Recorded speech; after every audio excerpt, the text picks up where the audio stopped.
In 2007, Nissan revealed a car that wasn't supposed to be able to do what it did.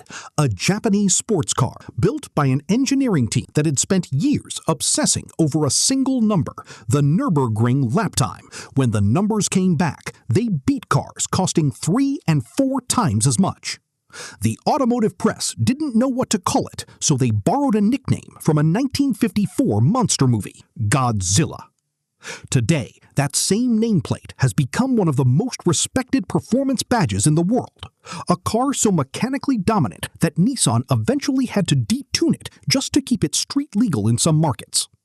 So what happened between the Japanese underdog that shocked Nürburgring and the legend that's about to end production entirely? 7 levels happened. Today, I'm breaking down every version of the Nissan GT-R, from the one you can buy for $35,000 to the one that costs more than most houses. Let's get into it. Level 1. The used R35 GT-R. This is where the most attainable GT-R ownership begins. Not at a Nissan dealership anymore for the early cars, on a used car lot, or through a specialty dealer. A 2009 to 2011 R35 GT-R, 3.8-liter twin-turbocharged V6, 480 to 485 horsepower, 6-speed dual-clutch transmission, ATETSA ETS all-wheel drive. Price range $35,000 to $50,000, depending on mileage, condition, and modification history. Here's why this matters. This is the same fundamental engineering package that shocked the automotive world in 2007. The same twin-turbo VR38 engine architecture, the same dual-clutch transmission, the same all-wheel drive system that let it out-corner cars with twice its price tag. Depreciation is the only thing that's changed. Who buys this? The enthusiast who's dreamed about owning a GT-R since the car first launched and finally has the means, even if it means buying an early model with some mileage. The buyer who understands that a well-maintained early R35 still delivers genuine supercar performance for a fraction of the current new price. The honest truth about Level 1. Most people who start here get 90% of the GT-R experience, the launch control, the AWD grip, the exotic car status, for less than a third of what a brand new one costs today. Level 2. The later used R35 GT-R, $55,000 to $80,000 for a clean 2013 to 2016 model. Same twin-turbo, 3.8-liter V6. But power steadily climbed through this era, from 545 horsepower in the 2012 refresh up to 550 horsepower by 2015, alongside chassis refinements, improved cooling, and a noticeably more livable interior than the earlier cars. Here's the part people miss. Nissan never stopped developing this car year over year. Buying a 2015 instead of a 2010 gets you meaningfully sharper handling, better brakes, and a more refined cabin, all while the used price is still a fraction of new. Who buys this? The buyer who wants the sharper, more developed version of the R35 without paying current new car pricing. The enthusiast who specifically wants the more livable interior and updated technology of the mid-cycle cars. Someone who cross-shopped an early R35 and a used 911 Turbo and picked the GT-R for the value and the AWD confidence. Level 2 is where you get nearly all the way to modern GT-R performance for roughly half the price of the current lineup. Level 3. The new GT-R Premium, $120,999 to $125,999. Brand new 2024-2025 Nissan GT-R Premium. 3.8-liter twin-turbocharged V6, 565 horsepower, 467 pound-feet of torque, 6-speed dual-clutch transmission, a TESA ETS all-wheel drive. 0 to 60 in around 2.9 seconds. The real story at Level 3 is what comes standard: an adaptive suspension, a limited-slip rear differential, 20-inch forged wheels, Brembo brakes, and an interior with real leather and synthetic suede. Nothing here feels like a base trim compromise. Who buys this? The buyer who wants the current, fully developed GT-R experience with a full factory warranty. The enthusiast who's watched this platform evolve for over 15 years and wants the definitive modern version. The person who cross-shopped a 911 Turbo S and a GT-R and picked the Nissan because it still feels like the same underdog that shocked everyone in 2007, just refined. The honest truth. Even in base premium form, this is one of the last few genuinely analog, mechanically driven all-wheel drive supercars left. Level 4. The GT-R T-Spec, $140,990 to $145,990.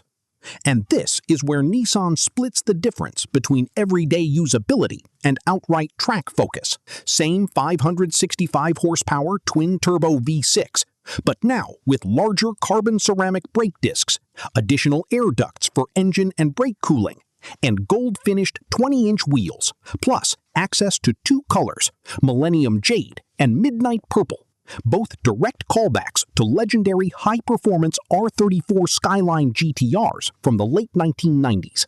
Who buys the T-Spec? The enthusiast who wants a deeper connection to GT-R history through those exclusive heritage colors. The driver who wants improved braking and cooling for spirited driving without going all the way to the stripped-down NISMO. The buyer who wants their GT-R to stand out from every other premium trim on the road. Here's what separates Level 4 from everything below it. It's the first tier where Nissan is explicitly selling nostalgia alongside performance, tying this modern car back to the R34 that many enthusiasts consider the greatest GT-R ever built. Level 5. The GT-R NISMO, $220,990 to $226,990.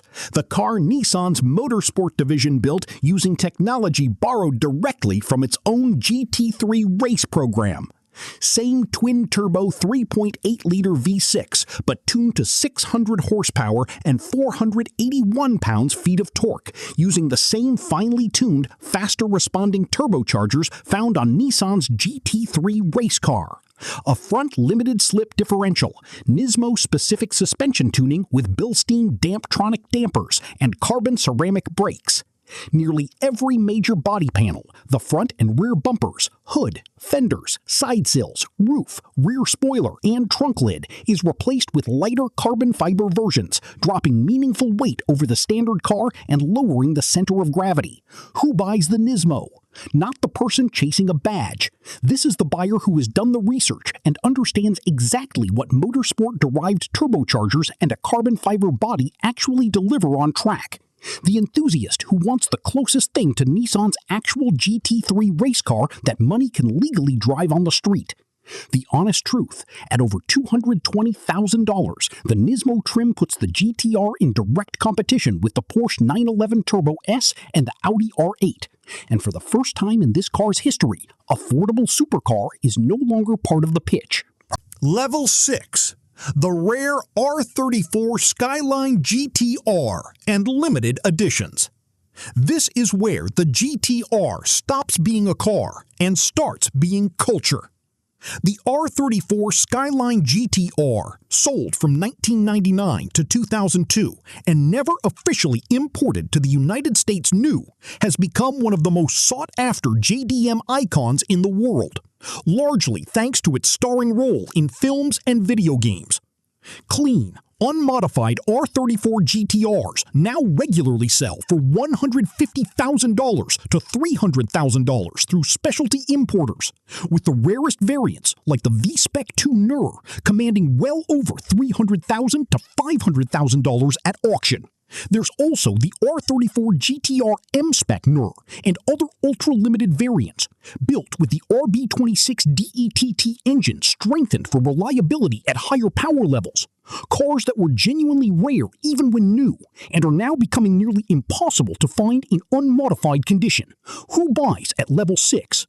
The collector who understands that R34 GT-Rs are one of the few Japanese performance icons whose value has consistently outpaced inflation for over a decade. The enthusiast who grew up idolizing this exact car through games and movies and finally has the means to import and own the real thing. The investor who noticed that clean, documented JDM legends from this era simply aren't making any more of them. Level 7. The racing GT-R. The GT-R has competed in some form of top-level motorsport in nearly every era of its existence. But Level 7 is the Nissan GT-R GT500 that raced in Japan's Super GT series from 2008 to 2022, and the current Nissan Z GT500 and GT-R GT3 customer race cars that carry the badge's motorsport legacy forward internationally.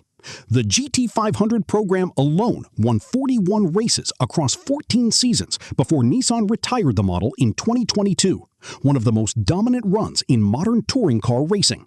Acquiring a genuine X Super GT chassis where available at all, or building and campaigning a factory-spec GT3 customer race car easily runs into the hundreds of thousands of dollars before a season of racing expenses. Not street legal, full FIA spec roll cage, sequential racing transmission, slick tires, and an engine tuned purely for endurance and sprint racing at the highest level of Japanese and international motorsport.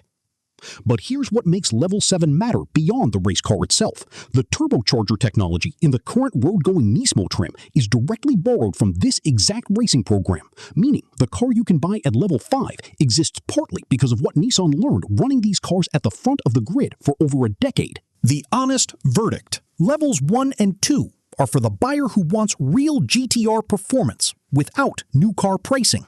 The used R35 delivers a shocking amount of the modern car's capability for a fraction of the cost. Levels 3 and 4 are for the driver who wants the fully developed, warrantied, modern GT-R experience, with the T-Spec adding a direct nod to the car's most legendary predecessor.